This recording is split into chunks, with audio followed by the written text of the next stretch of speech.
what are we doing? The kid's not good. I mean, he's in his third year already. What do we need? How much more do I need to see? The refs want to talk about all this player safety stuff. And, but in a moment like that where your quarterback or a quarterback gets body slammed to the ground and you're not doing anything about it, that there's a problem there. I just think when you watch the body of work of Penn State and Michigan, they're here and Ohio State's right here. Ohio State could be up here by the time the season is done. Ryan Day has a lot to work with there. That offense hasn't been right. We got thumped. We got our tails whooped. And it didn't change the fact of what I saw on film. Didn't change the fact that what I saw on film. I thought 13 was still a liability on defense for them. He was a liability on defense for them. Dude, no, timeout. 13 penalties overall. 8 of them were offsides. They were getting close to the record that they set against the Giants. The 12s, man. You could feel the energy. Yeah, from my house. Like, nice. I was just like, oh my God, like I can't even hear the announcers. And that last drive, when we get you signed for 3 games and 3 games only, you got Dove commercials, you got Beats by Dre, you got every damn endorsement more than any person I've ever met at Notre Dame. And I only been there for 3-4 years. You've been there for 6 months. And the fact that when it gets in the clutch time, you need to be throwing that football. Ritter needs to have one hell of a game next week. And even if it's not like he's getting 400 or 500 yards, he needs to just be more, have more command of his play. Like my big brother's the man, Kirby Smart, and I'm the little brother that nobody talks about. But I'm like, dude, you're like in the conversation, but you're not really in the conversation. So It's like he's looking for respect because I thought he gave it way too much attention being Oregon. Right. That's what the talk that he was doing. You need to talk like that when you get ready to play Utah and USC. That's your measuring stick. Blue Host, man, look.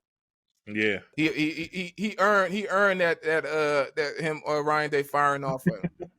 I love it. Yeah, I mean, and I'm gonna say shout out to Lou. I mean, because maybe Lou thought it was a challenge. Like, I'm gonna challenge this young man. Like, he's a young coach. I have the utmost respect for her. I think she's like the OG when it comes to women in the sport, ESPN and hockey, and I just adore her.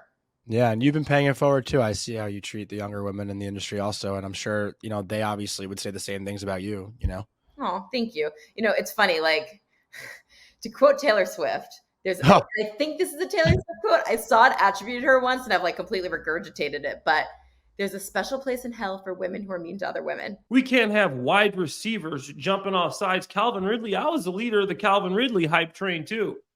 I was the biggest advocate for Calvin Ridley, knowing what he did in Atlanta.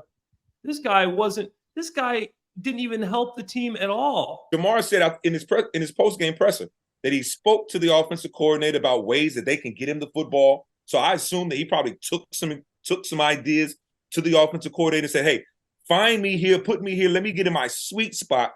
Let me get the football early. Let me get it often, as they did. And he just kept getting warmer and warmer as the game went.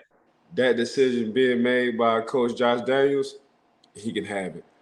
That W that's sitting on the left-hand side of the Pittsburgh Steelers record, we love it. Massive bubblegum chewer. I never played for him. I've heard stories, and I would like for you to confirm or deny that he would chew the gum and come up with enormous balls of gum that he would keep in the dugout for the duration of the game. Facts. I mean, he's right up there in bubblegum lore of a Pete Carroll. When Giannis first said that on your show, I was like, oh boy, here we go. He's kind of stirring the pot. Where is this going to wind up? Because I expected it because he's no different from his brother. Good work ethic. We love the game, and it's just great to see them both to really basically have Hall of Fame careers in the NFL. They're doing fantastic with their podcast and everything. I'm happy for them, and it's great for UC Bearcats. Maybe, he can get Taylor Swift to do a concert at UC, But I'm just happy. And I just wish the best for them, man, and just continue what they're doing.